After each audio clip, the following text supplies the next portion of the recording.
Naisip mo na ba kung ano palaga ang ibig sabihin ng ganap na ibigay ang iyong puso sa Diyos? Posible bang sundan si Jesus habang may isang paa pa rin sa mundo?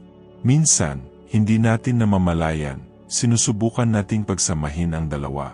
Nais nating maramdaman ang presensya ng Diyos, ngunit ayaw nating bitawan ang mga bagay na humahawak sa atin dito. Nabubuhay tayo sa pagitan ng banal at makamundo, sa pagitan ng hangaring mapasaya ang Diyos at ng hangaring kontrolin ang ating sariling buhay. Ngunit ang katotohanan, walang gitnang daan pagdating sa Panginoon. O tayo ay kasama niya ng buong puso, o tayo ay malayo, kahit na tila malapit. Malinaw ang salita ng Diyos. Sa Santiago 4:8, nakasulat, "Lumapit kayo sa Diyos at lalapit siya sa inyo." Makapangyarihan ang pangakong ito, ngunit may kasamang tawag. Linisin ninyo ang inyong mga kamay, mga makasalanan. Linisin ninyo ang inyong puso, kayong may hati-hating isip. Hindi gusto ng Panginoon ang kalahati lamang sa atin. Hindi niya hinahangad ang hati na pag-ibig, malamig na pananampalataya, o mababaw na debosyon. Gusto niya ang ating buong puso, taos puso at ganap na ibinigay. Dahil kapag ganap tayong nagbigay, siya ay lalapit, magpapalakas sa atin, at huhubugin ayon sa layunin na inihanda niya para sa ating buhay. Nagsalita rin si Jesus tungkol dito sa Ebanghelyo ni Mateo, Kabanata 6, talata 24. Walang makapaglilingkod sa dalawang Panginoon, dahil mamahalin niya ang isa at kakapuotin ang isa. Binabalaan niya tayo na hindi posible na hatiin ang ating katapatan. At kung papalitan natin ang salitang pera ng kahit anumang umuupong sa trono ng ating puso, maging ito man ay trabaho, imahe, bisyo, o akot, mapapansin natin kung gaano natin kailangang muling suriin kung ano ang tunay na nasa sentro ng ating buhay. Ano ang humahari sa iyong puso? Saan nakatuon ang iyong pansin pag walang nakatingin? Sa pahayag 3, mariing sinasabi ng Panginoon sa mga malalamig, "Alam ko ang iyong mga gawa, hindi ka malamig ni mainit. O sana'y ikaw ay malamig o mainit. Ngunit dahil ikaw ay malalim, iluluwa kita sa aking bibig." Mabibigat na salita, ngunit puno ng pag-ibig. Hindi matitiis ng Diyos ang espiritual na kawalang interes, dahil ito'y lumalayo sa atin mula sa diwa ng pananampalataya. Ang malalim ay yaong tila naniniwala, ngunit hindi ganap na nagtitiwala. Kumakanta, ngunit hindi sumusuko. Nananalangin, ngunit hindi sumusunod. At ayaw ng Panginoon na tayo'y mabuhay ng ganito. Nais niya muling sinihan sa atin ang apoy ng pagsuko, ningning ng debosyon, at ang alab ng taong nagmamahal ng walang alinlangan. Marahil nararamdaman mo ang kunggalian na ito sa loob mo. Ang isang bahagi ng iyong puso ay nais higit pang hanapin ng Diyos. Ngunit ang isa ay nakatali pa rin sa mga distractions, kasiyahan, at alalahanin. At dito nagsasalita ang banal na espiritu. Walang neutralidad. Kasama mo ako o laban sa akin. Malinaw ang tawag. Nais ng Diyos muling sinihan sa iyo ang bagong apoy, purong pag-ibig at buhay na pananampalataya. Ngunit nangyayari ito lamang kapag nagdasya kang ibigay ang lahat. Kapag ikaw ay lumuhod at nagsabi, "Panginoon, sumusuko ako. Kunin mo ang buong puso ko." At kung ang mensaheng ito ay tumatama sa iyo ngayon, huwag balewalain ang tinig na ito. Kumakatok ang Diyos sa pinto ng iyong puso, naghihintay na buksan mo ito ng lubusan. Hindi sa takot, kundi sa pagtitiwala. Dahil kapag ikaw ay nag-surrender, binabago niya ang sakit sa lakas, ang kawalan sa layunin, ang kasalanan sa biyaya. Kung ang salitang ito ay nakapagkabatid sa iyo, mag-subscribe sa channel, i-like ang video na ito, at ibahagi sa isang tao na kailangan ding mainig ang mensaheng ito. Sama-sama nating ikalat ang apoy ng pag-ibig ng Diyos at gisingin ang mga puso para sa isang buhay at tunay na pananampalataya. Kapag pinili nating sundan si Jesus ng tunay, may kailangang magbago sa loob natin. Hindi maaring mamuhay ng hati, isang araw hinahanap ang Diyos, kinabukasan sinusubukang pagbigyan ang mundo. Ang tunay na pananampalataya ay nangangailangan ng desisyon, nangangailangan ng pagsuko. At sa pagsukong iyon, matatagpuan natin ang kalayaan. Sinasabi ng salita sa Roma 6:16, nagiging alipin kayo ng sinumang inyong sinusunod, ng kasalanan na nagdudulot ng kamatayan, o ng pagsunod na nagdudulot ng katuwiran. Sa ibang salita, lahat tayo ay naglilingkod sa isang bagay. Ang pagkakaiba ay kung sino ang nakaupo sa trono ng ating puso. Alinman sa atin ay kabilang kay Kristo at nabubuhay sa katuwiran, o naglilingkod sa kasalanan at anihin ang pagkawasak. Walang espiritual na gitnang daan. Sinusubukan tayong kumbinsihin ng mundo na posible ang paglilingkod sa Diyos habang pinapanatili ang parehong mga gawi, pagnanasa at prioridad. Ngunit tinatawag tayo ng Ebanghelyo sa mas malalim na bagay. Isuko ang lahat ng nakikipagkumpetensya sa pag-ibig ni Kristo. Sinulat ni Apostol Juan sa kanyang unang sulat, Kabanata 2, mga talata 15-16 na, huwag ninyong mahalin ang mundo o ang nasa loob nito. Kung sino man ang nagmamahal sa mundo, wala ang pag-ibig ng Ama sa kanya. Ang mga salitang ito ay hindi pasanin, kundi kalayaan. Inaanyayahan tayo nitong mamuhay na ang puso ay nakatuon sa walang hanggan, sa tunay na mahalaga. Ang Apostol Pablo ay lubos na naunawaan ito. Siya ay may katanyagan, kalaman, at impluensya. Ngunit nang makilala niya si Jesus, ang lahat ng dati niyang itinuturing na mahalaga ay naging wala sa harap ng kaluwalhatian ng Panginoon. Sinabi niya sa Filipos 3, talata 7 at 8, ngunit ang anumang itinuturing kong kakinabang, itinuturing ko na ngayon na pagkawala alang-alang kay Kristo.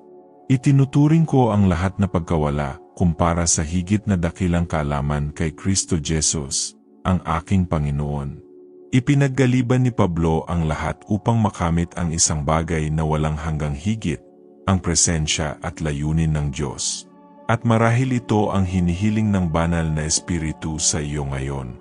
Hindi upang alisin ang iyong kagalakan, kundi upang bigyan ka ng kagalakang hindi kayang ibigay ng mundo.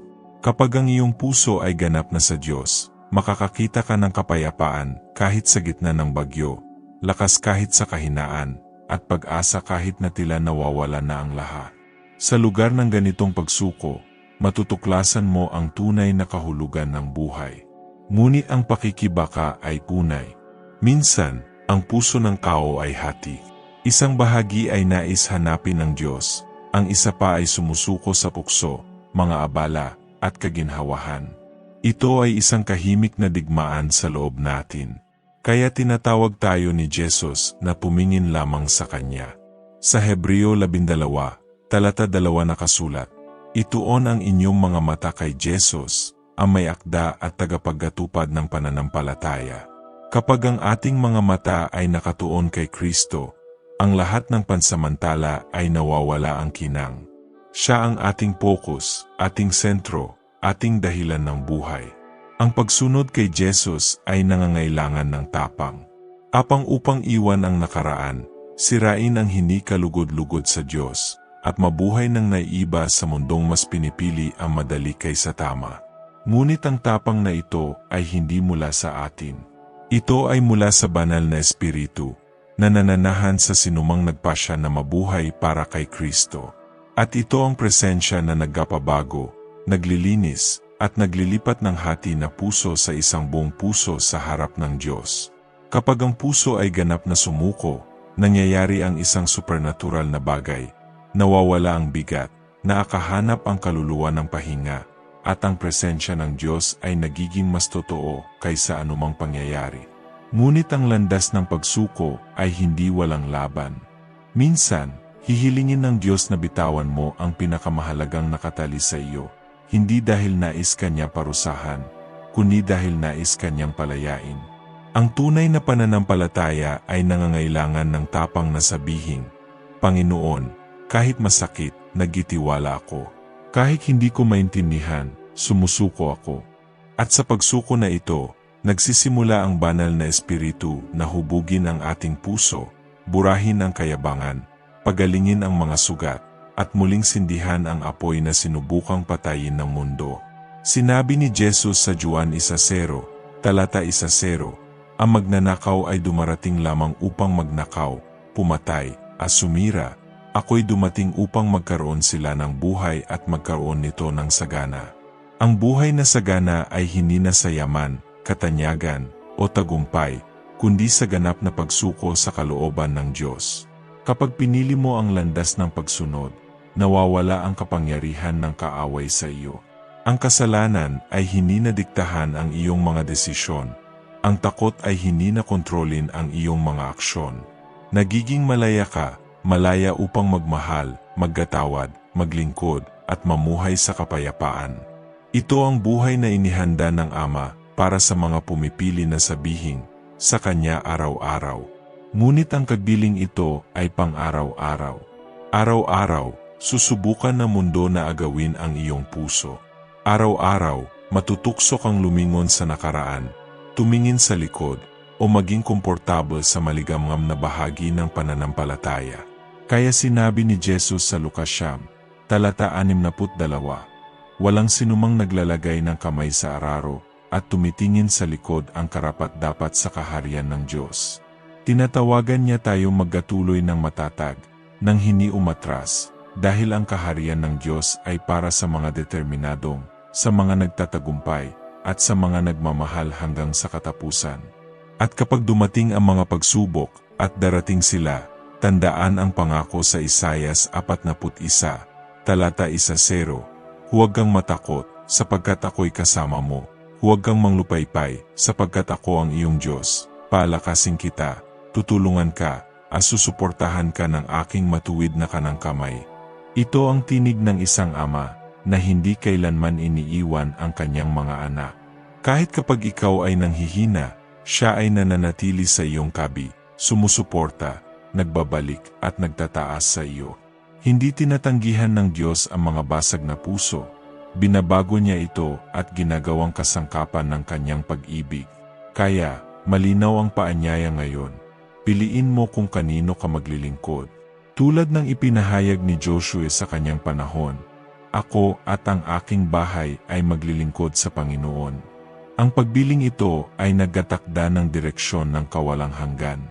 May dalawang landas, isa patungo sa buhay kay Kristo, ang isa patungo sa kamatayan nang wala siya. At sa kanyang walang hanggang biyaya, inaanyayahan ka ng Diyos na piliin ang landas ng buhay, landas ng pagsuko, landas ng dihating pananampalataya. Ipagkatiwala mo sa Kanya ngayon, at makikita mo kung paano kayang ibalik ng kapangyarihan ng Kanyang presensya ang lahat ng tila nawala. Kung ang mensaheng ito ay tumama sa iyong puso, hayaang magbunga ito. Isara ang iyong mga mata at ipanalangin. Panginoon Jesus, tanggapin mo ang lahat ng aking pagkatao. Burahin ang hindi mula sa iyo at sindihan sa akin ang apoy ng iyong espiritu. Ibinibigay ko sa iyo ang buong puso ko. At kung ang panalangin ito ay nagsalita sa iyo, mag-subscribe sa channel, i-like, mag-comment, at i-share ang video na ito upang mas maraming buhay ang maabot ng presensya ng Diyos. Naway patatagin ka ng Panginoon at panatilihing nagliliyab ang kanyang apoy sa loob mo, hanggang sa araw na makita natin siya ng harapan. Amen.